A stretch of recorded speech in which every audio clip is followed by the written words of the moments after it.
Good evening हमारे class 10 के प्यारे बच्चों। आज हम लोग चलेंगे जो आपकी अंतिम प्रहार श्रृंखला में रिवीजन बैच चल रही है उसकी 17वीं क्लास पे चलेंगे। और इस क्लास में आज हम लोग देखने वाले हैं ट्रांसलेशन से संबंधित महत्वपूर्ण एवं बोर्ड परीक्षा में आए हुए प्रश्न। तो प्यारे बच्चों, आपको पता है कि आपकी बोर्ड परीक्षा में एक हिंदी का पैसेज दिए हुए होते हैं, उसे आपको इंग्लिश में ट्रांसलेट करके लिखना होता है और ये कितने नंबर का होता है? 5 नंबर का होता है। तो आज हम लोग 5 पैसेज लेकर के आपका रिवीजन करेंगे कि किस तरह से पैसेज आई हुई आपकी बोर्ड परीक्षा में है, आपको कैसे करने होते हैं। तो इस क्लास पे चलने से पहले आपको बता देते हैं कि आपकी रिवीजन बैच की 16 क्लास हो चुकी है, जिसमें हमने पूरे फर्स्ट पेपर का रिवीजन कर चुके हैं और आपकी ग्रामर की अब रिवीजन चल रहा है। तो यदि इसमें से आपका कुछ भी छूटा हो तो आप चैनल की प्लेलिस्ट में जाइए। चैनल की प्लेलिस्ट में जाएंगे तो आपकी अपनी प्लेलिस्ट बनी होगी, English revision batch class 10th करके आपकी अपनी प्लेलिस्ट बनी होगी। उसमें सारी क्लासेस शेड्यूल वाइज लगी हुई होंगी, तो जहां से भी आपका छूटा है आप वहां से देख करके पूरा कर सकते हैं। तो प्यारे बच्चों, यहां पर आइए टॉपिक से कनेक्ट हो जाते हैं। अब पहले पैसेज पे चलते हैं जो आपकी बोर्ड परीक्षा 2016 में आया हुआ है। और इस पैसेज पे चलने से पहले जो भी बच्चे चैनल पे पहली बार आए हैं, चैनल को सब्सक्राइब कर लेंगे, वीडियो को लाइक कर देंगे और क्लास 10th की हर एक बच्चे तक वीडियो को शेयर और कर देंगे। प्यारे बच्चों, ये आपकी जिम्मेदारी है। अब ये आपकी जिम्मेदारी बन गई क्योंकि आपका इंग्लिश का पेपर परसों पेपर है, तो इसलिए हर एक बच्चे तक आप शेयर कर देना। प्यारे बच्चे, ये आप काम कर देना क्योंकि अंतिम प्रहार श्रृंखला बहुत इंपॉर्टेंट सेशन चल रहा है। अंतिम प्रहार श्रृंखला की 20 क्लासेस टोटल होंगी, उसमें से आपकी कोई भी क्लासेस मिस नहीं होनी चाहिए। बहुत लंबी लंबी क्लासेस नहीं लिए हुए हैं, छोटी छोटी क्लासेस 20 क्लासेस लिए हुए हैं। अगर अभी तक आपने एक भी क्लास नहीं कवर किए हुए हैं तब भी आप बैठेंगे 4-6 घंटा बैठेंगे तो आपकी सारी क्लासेस कवर हो जाएंगी। तो प्यारे, अंतिम प्रहार श्रृंखला किसी भी कीमत पर छूटनी नहीं चाहिए। अब यहां पर देखिए, आपका बोर्ड परीक्षा में ऐसे हिंदी के पैसेज दिए होंगे, जैसे आपका यहां है इलाहाबाद एक ऐतिहासिक नगर है, यह शिक्षा का केंद्र है, यहाँ उत्तर प्रदेश का उच्च न्यायालय है, गंगा और यमुना नदियां यहाँ मिलती हैं। तो प्यारे, जो टेंस इसमें होगा, आपको बहुत ऐसा नहीं कि सभी टेंस के बारे में एकदम विस्तार से पढ़ो तभी आप आसानी से कर सकते हो, ऐसा कुछ नहीं है। आप प्रेजेंट इंडेफिनिट टेंस जानते रहो और इसके बाद जो है पास्ट इंडेफिनिट टेंस जानते रहो, यहीं से मैक्सिमम आपका पैसेज क्लियर हो जाता है। इसके साथ साथ आप कॉमन इज एम आर का प्रयोग जानते रहो, वाजवर का प्रयोग जानते रहो, बस आपका काम हो जाएगा। ठीक है, अब यहां पर है इलाहाबाद एक ऐतिहासिक नगर है, तो इलाहाबाद का क्या कर देंगे? Allahabad is a historical city. यहां इज एम आर का देखो प्रयोग आ गया, तो Allahabad is a historical city. ऐतिहासिक नगर मींस हो जाएगा हिस्टोरिकल सिटी, तो सिंपल हो गया Allahabad is a historical city. यह शिक्षा का केंद्र है, तो यह इलाहाबाद के लिए प्रयोग किया गया है, तो दिस कर दे, इट कर देंगे, तो क्या कर देंगे? It is a centre of education. Centre means कहता है केंद्र, ऑफ एजुकेशन में शिक्षा का केंद्र, तो सिंपल सा आपने कर दिया it is a centre of education. It क्यों किए? क्योंकि इलाहाबाद जो है नॉन लिविंग थिंग्स है, तो इसलिए आपने इट का प्रयोग कर दिया, it is a centre of education हो गया। अगला है, यहां उत्तर प्रदेश का उच्च न्यायालय है, तो here is high court of Uttar Pradesh कर देंगे, ऐसे कर देंगे ना, here is high court of Uttar Pradesh, यहाँ उत्तर प्रदेश का न्यायालय है। अब देखो वही लिखे हैं देयर, या फिर ऐसे कर सकते हैं there is high court of Uttar Pradesh here, ऐसे करें, या फिर here is high court of Uttar Pradesh, यही बेहतर है। Here is high court of Uttar Pradesh, यहाँ उत्तर प्रदेश का क्या है? न्यायालय है। आगे देखिए आपका क्या है, अगला वाक्य क्या है? गंगा और यमुना नदियां यहाँ मिलती हैं, प्रेजेंट इंडेफिनिट टेंस है, तो क्या हो जाएगा?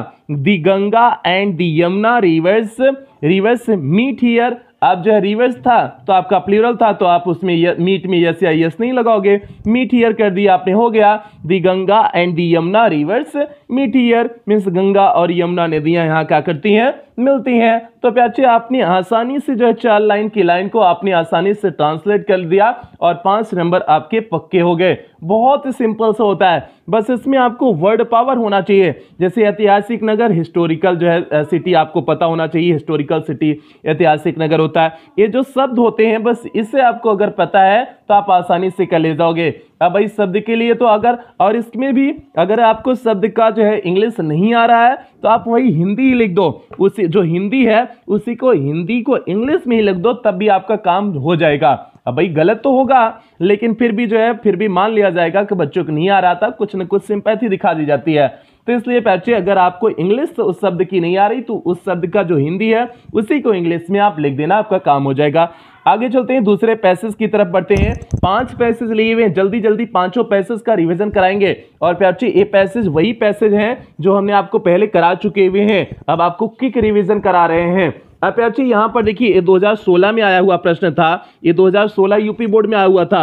अब यहां पर 2017 में आया हुआ प्रश्न देखते हैं क्या आया हुआ था। मेरे अंग्रेजी अध्यापक एक आदर्श अध्यापक हैं, तो क्या हो जाएगा, my English teacher is an ideal teacher, यही हो जाएगा ना। माई इंग्लिश टीचर सब्जेक्ट हो गया, इज आपके वर्ब हो गई, helping verb, an ideal teacher हो गया, मीन्स मेरे इंग्लिश के टीचर एक आदर्श शिक्षक हैं। आगे देखना, वे बड़े लगन से विद्यार्थियों को पढ़ाते हैं प्रेजेंट इंडेफिनिट टेंस, तो क्या हो जाएगा जो है वे मीन्स टीचर के लिए प्रयोग किया जा रहा था, ही हो जाएगा, यहां दे नहीं करेंगे क्योंकि टीचर के लिए प्रयोग किया गया ना, तो ही हो जाएगा। He teachers the students with great devotion, devotion means होता है त्याग के साथ, मीन्स जो है लगन के साथ डिवोशन कर सकते हो, तो वह अपने विद्यार्थियों को बड़े लगन के साथ पढ़ाते हैं। तो सिंपल सा आपने लिख दिया ही टीचर्स, वे पढ़ाते हैं, क्योंकि ही सिंगुलर था तो आपने यस लगा दिया। He teachers the students with great devotion, वह बड़े जो है डिवोशन के साथ बच्चों को पढ़ाते हैं।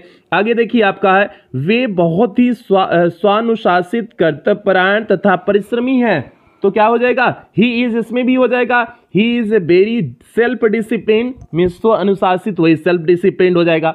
ड्यूटीफुल मीन्स कर्तव्यपरायण, एंड लेबोरियस, लेबोरियस मीन्स होता है परिश्रमी, और वे क्या है, परिश्रमी है, तो आपने सिंपल से कर दिया, he is very self discipline, dutiful and laborious. अब आपको यही जो है शब्द दिक्कत करेंगे, स्वानुशासित आपका सेल्फ डिसिप्लिन, कर्तव्यपरायण मीन्स आपका ड्यूटीफुल हो जाएगा, और परिश्रमी, परिश्रमी मीन्स लेबोरियस हो जाएगा। ये वर्ड आपको फंसा सकते हैं कि इन शब्द की मीनिंग आप कैसे पहचानोगे, थोड़ा सा आपके पास वकैब तो होना जरूरी है, तभी आप ट्रांसलेशन अच्छे से कर पाओगे प्यारे। लेकिन आपको परेशान होने की जरूरत नहीं है, बहुत आपका टफ वर्ड मीनिंग नहीं देंगे, ठीक है। आगे चलते हैं, वे तन्मय होकर के शिक्षण कार्य करते हैं, प्रेजेंट डेफिनिट कार्य करते हैं, तो प्रेजेंट डेफिनिट टेंस हो जाएगा। तन्मय होकर के, तन्मय मीन्स होता है पूरी तरह से, heart and soul, heart and soul means होता है पूरी तरह से, तो क्या हो जाएगा, ही डज टीचिंग वर्क, वह शिक्षा का कार्य करते हैं, with heart and soul means पूरी तरह से, तन्मय मीन्स पूरी तरह से, वह पूरी तरह से शिक्षा के कार्य करते हैं, तो आपका हो जाएगा he does teaching work with heart and soul हो जाएगा।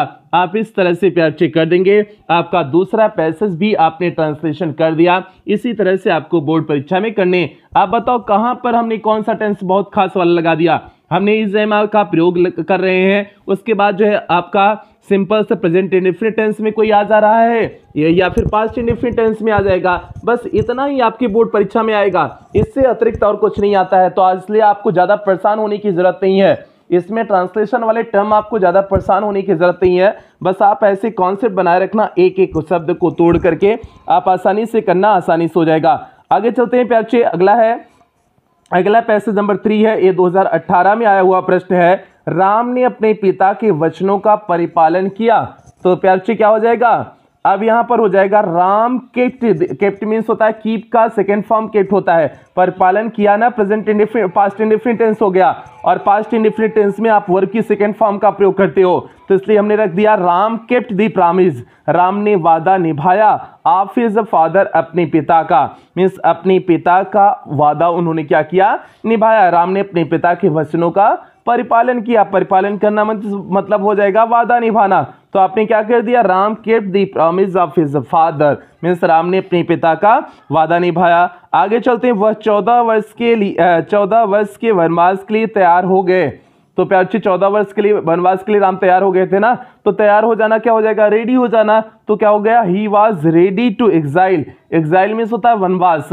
अब यहाँ पर आपको एक वर्ड मीनिंग तो एग्जाइल भी आपको तैयार करना होगा, एग्जाइल मीन्स होता है वनवास, फॉर 14 ईयर्स मीन्स 14 वर्षों के लिए, he was ready to exile for 14 years, 14 वर्षों के लिए वनवास के लिए क्या हो गए थे, तैयार हो गए थे। आगे है, सीता और लक्ष्मण ने कहा कि वह भी उनके साथ जाएंगे, अब अच्छे क्या हो जाएगा, Sita and Lakshman told that, Sita और लक्ष्मण ने इनसे कहा they would also go with him, वे भी उनके साथ जाएंगे। जाएंगे आपका फ्यूचर में था तो इसलिए आपने वुड का प्रयोग किए हुए हैं। तो Sita and Lakshman told that they would also go with him हो जाएगा। आगे प्यार से है राम लक्ष्मण और सीता जंगल को चल दिए। तो अब राम लक्ष्मण और सीता जंगल को चल दिए तो क्या हो जाएगा, अभी पास्ट इंडिफिनिट टेंस हो जाएगा। तो क्या हो जाएगा, Ram Lakshman and Sita left for forest means जंगल के लिए चल दिए। अब प्यार से लेफ्ट आपका सेकंड फॉर्म है तो आपने सिंपल से कर दिया Ram Lakshman and Sita left for forest means जंगल के लिए चल दिए। ये प्यार से आपका तीसरा पैसेज हो गया। थोड़ा सा तेज चल रहे हैं, आपको पता है कि आपका ये रिवीजन बैच चल रहे हैं, पहले से एक एक वर्ड मीनिंग बताते हुए विस्तार से बता चुके हुए हैं। तो प्यार से रिवीजन बैच है, इस बात को ध्यान रखना। तो इसलिए थोड़ा सा स्पीड है, आपको हर एक चीज ज्यादा तक बताने की कोशिश नहीं कर रहे हैं, क्योंकि बस आपको इस समय आपको रिवीजन करानी है, किस तरह से आपको बोर्ड परीक्षा में करने हैं वो महत्वपूर्ण है। ठीक है, आप आपसे पैसेज नंबर 4 देखिए आपका कौन सा लिए हुए हैं। ईमानदार व्यक्ति सच्चाई का मार्ग कभी नहीं छोड़ता है। छोड़ता है प्यार ता है तो मीन्स प्रेजेंट इंडेफिनिट टेंस। तो क्या हो जाएगा, ईमानदार व्यक्ति के लिए ऑनेस्ट मैन हो जाएगा। The honest man never leaves, कभी नहीं छोड़ता। अब जो है लिव्स हो जाएगा क्योंकि सिंगुलर था, तो the honest man never lives the path of truth means सच्चाई का मार्ग हो जाएगा। पाथ ऑफ ट्रूथ मीन्स होता है सच्चाई का मार्ग। तो ईमानदार व्यक्ति कभी सच्चाई का मार्ग नहीं छोड़ता है, वह परिश्रमी होता है। परिश्रमी में हमने आपको बताया लेबोरियस कह दो या इंडस्ट्रियस कह दो, तो ही इज लेबोरियस कह दो या इंडस्ट्रियस कह दो। तो यहां पर हमने इंडस्ट्रियस लिखे हुए हैं, ही इज इंडस्ट्रियस। उसके बाद आगे देखते हैं, वह दूसरों का हिस्सा लेना नहीं चाहता। ये भी प्रेजेंट इंडेफिनिट टेंस है, वह दूसरों का हिस्सा नहीं लेना चाहता। तो क्या हो जाएगा, he never wants to have others share. Share means होता है दूसरा हिस्सा और अदर्स मीन्स दूसरों का, वह दूसरों का हिस्सा कभी नहीं चाहता। तो सिंपल हो गया, ही नेवर वांट्स, वह कभी नहीं चाहता, to have other share means दूसरों का हिस्सा। प्रेजेंट इंडेफिनिट टेंस आपने प्रयोग कर दिया और इसलिए वांट में या आपने यस लगाए हुए हैं, तो वांट्स आपने किए हुए हैं, इस बात को समझते चलना। आगे चलते हैं, वह सादा जीवन एवं उच्च विचार पसंद करता है। तो क्या हो जाएगा, ही लाइक्स, वह पसंद क्या करता है, ही लाइक्स सिंपल लिविंग, सादा जो है रहन सहन, एंड हाई थिंकिंग और उच्च विचार। वह सादा रहन सहन और उच्च विचार क्या करता है, पसंद करता है। सादा जीवन आपका हो जाएगा सिंपल लिविंग हो जाएगा और उच्च विचार आपका क्या हो जाएगा, हाई थिंकिंग हो जाएगा। आपने आसानी से कर दिए प्यार से। तो ये आपका चौथी का हो गया, ये जो हमने चौथा ट्रांसलेशन यहाँ पर रखे हुए हैं इसका अनुवाद हो गया। और इसी तरह से करोगे, इसमें कोई टफ नहीं है प्यार से। आप बस वर्ड मीनिंग अगर आपका तैयार है तो आप आसानी से करते चले जाओगे, कहीं किसी ट्रांसलेशन में आपको कहीं कोई दिक्कत नहीं होगी। आगे बढ़ते हैं प्यार से, आगे बढ़ते हैं, अगले पे बढ़ते हैं, लास्ट वाले पैसेज पे बढ़ते हैं। अंतिम पैसेज आपका है, एक ईमानदार व्यक्ति सदैव न्याय और सच्चाई के पथ का अनुसरण करता है। अनुसरण करता है प्रेजेंट इंडेफिनिट टेंस। तो यही हम कह रहे हैं, प्रेजेंट और indefinite, past indefinite tense maximum वाक्य होंगे। तो एक ईमानदार व्यक्ति सदैव न्याय और सच्चाई के पथ का अनुसरण करता है। तो ईमानदार व्यक्ति क्या हो जाएगा, ऑनेस्ट मैन हो जाएगा। And honest man always follow means अनुसरण करता है the way of justice and truth means जो है जस्टिस और जो है ट्रूथ के मार्ग को फॉलो करता है। तो सिंपल सा हो गया, an honest man always follow the way of justice and truth हो गया। अगला पैसे, वह कभी किसी को धोखा नहीं देता। धोखा नहीं देता मीन्स डिसीव हो जाएगा, ही नेवर डिसीव्स एनीवन हो जाएगा, वह कभी किसी को धोखा नहीं देता। तो ही के साथ सिंगुलर है तो सिंगुलर के साथ यस या यस लगाएंगे तो डिसीव्स हो जाएगा। ही नेवर डिसीव्स एनीवन, वह कभी किसी को धोखा नहीं देता। आगे है, ईमानदारी सच्चे सुख व शांति का स्रोत है। तो क्या हो जाएगा, ईमानदारी मीन्स ऑनेस्टी हो जाएगा। ऑनेस्टी सच्चे सुख एवं शांति का स्रोत है। क्या हो जाएगा, ऑनेस्टी इज सोर्स ऑफ, स्रोत मीन्स होता है सोर्स होता है। Honesty is source of true happiness, सच्ची जो है खुशी का, एंड पीस मीन्स शांति, जो है शांति और सच्ची जो है खुशी का प्रतीक क्या है, जो स्रोत क्या है, ऑनेस्टी ही है, ईमानदारी है, वही है ईमानदारी। सच्चे सुख मीन्स ट्रू हैप्पीनेस कह सकते हैं, ट्रू हैप्पीनेस भी कर सकते हैं। और शांति मीन्स पीस हो जाएगा, का स्रोत है मीन्स सोर्स हो जाएगा। स्रोत का होता है सोर्स हो जाता है। तो क्या हो गया, honesty is source of true happiness and peace हो गया। आगे चलते हैं प्यारे, अगला लाइन है, उसके लिए ईमानदारी ही सबसे उत्तम नित्य है। उत्तम नीति मीन्स नीति का आपका क्या हो जाता है, पॉलिसी होता है। तो honesty is the best policy for him, उसके लिए honesty is the best policy means जो है ईमानदारी ही सबसे अच्छी नीति होती है। किसके लिए, एक ईमानदार व्यक्ति के लिए। तो प्यार ये आपका सिंपल सा दिया हुआ था और इसका ट्रांसलेशन क्या हो गया, an honest man always follow the way of justice and truth, he never deceives anyone, honesty is a source of true happiness and peace, honesty is the best policy for him हो जाएगा। तो हमने पांचों का जब आपको पहले कराए हुए थे 15 मिनट की क्लास में पूरे का रिवीजन करा दिए हुए हैं प्यार। उम्मीद करते हैं सारी चीज़ें आपको समझ में आ गई होंगी। बस थोड़ा सा कॉन्सेप्ट आपको बनाने की ज़रूरत है कि वर्ड पावर वाला सेशन आपका थोड़ा सा मजबूत होना चाहिए, आपका काम हो जाएगा, कोई दिक्कत समस्या परेशानी नहीं हुई होगी। तो प्यार ये आपका हो गया। अब इसके बाद आपकी जो है 3 क्लासेस बची हुई हैं अंतिम प्रहार श्रृंखला की। प्यार आपकी 3 क्लासेस बची हुई हैं जो शाम 5 या 6 बजे तक आपकी सारी क्लासेस मिल जाएंगी, मीन्स अंतिम प्रहार श्रृंखला कंप्लीट हो जाएगा। तो इसलिए बिल्कुल आज परेशान न रहे, आज आपका ये कंप्लीट हो जाएगा। कल आपका जो है एक मॉडल पेपर देंगे, बोर्ड परीक्षा में कॉपी कैसे लिखें उसके बारे में बताएंगे। तो ये सारी चीज़ें कल आपकी हो जाएंगी। और आपका जो है एक मैराथन क्लास लेंगे कल, जो है आपको टाइमिंग बता देंगे डायमंड एकेडमी क्लासेस 2.0 पर। इस चैनल पे आपको सेकंड चैनल जो आपका है डायमंड एकेडमी क्लासेस 2.0 पर, उस पर एक लंबी मैराथन क्लास होगी। तो आप इस channel second channel diamond academy classes 2.0 पर यूट्यूब पर सर्च करके आप जुड़ जाएंगे। ठीक है, सेशन की समाप्ति करते हैं। जो बच्चे चैनल पे पहली बार आए थे चैनल को सब्सक्राइब कर लेंगे, वीडियो को लाइक कर देंगे और क्लास 10 के हर एक बच्चे तक वीडियो को शेयर कर देंगे जो भी बच्चे इस बार की बोर्ड परीक्षा देने जा रहे हैं। तो प्यारे कुछ बेहतरीन लाइनों के साथ क्लास की समाप्ति करते हैं। ना पूछ की मंजिल मेरी कहाँ है, अभी तो सफर का इरादा किया है, ना हारूंगा हौसला चाहे कुछ भी हो जाए, ये मैंने किसी और से नहीं खुद से वादा किया हुआ है। तो प्यारे आपको हौसला नहीं हारना है, हर पेपर बेहतरीन बनाना है। तो इन्हीं उम्मीदों के साथ सेशन की समाप्ति करते हैं। मिलते हैं अगली क्लास में। अगली क्लास आपका एप्लीकेशन राइटिंग के साथ मिलते हैं। तब तक आप लोग अपना ध्यान रखें, अपने परिवार का ध्यान रखें। लव यू ऑल प्यारे बच्चों।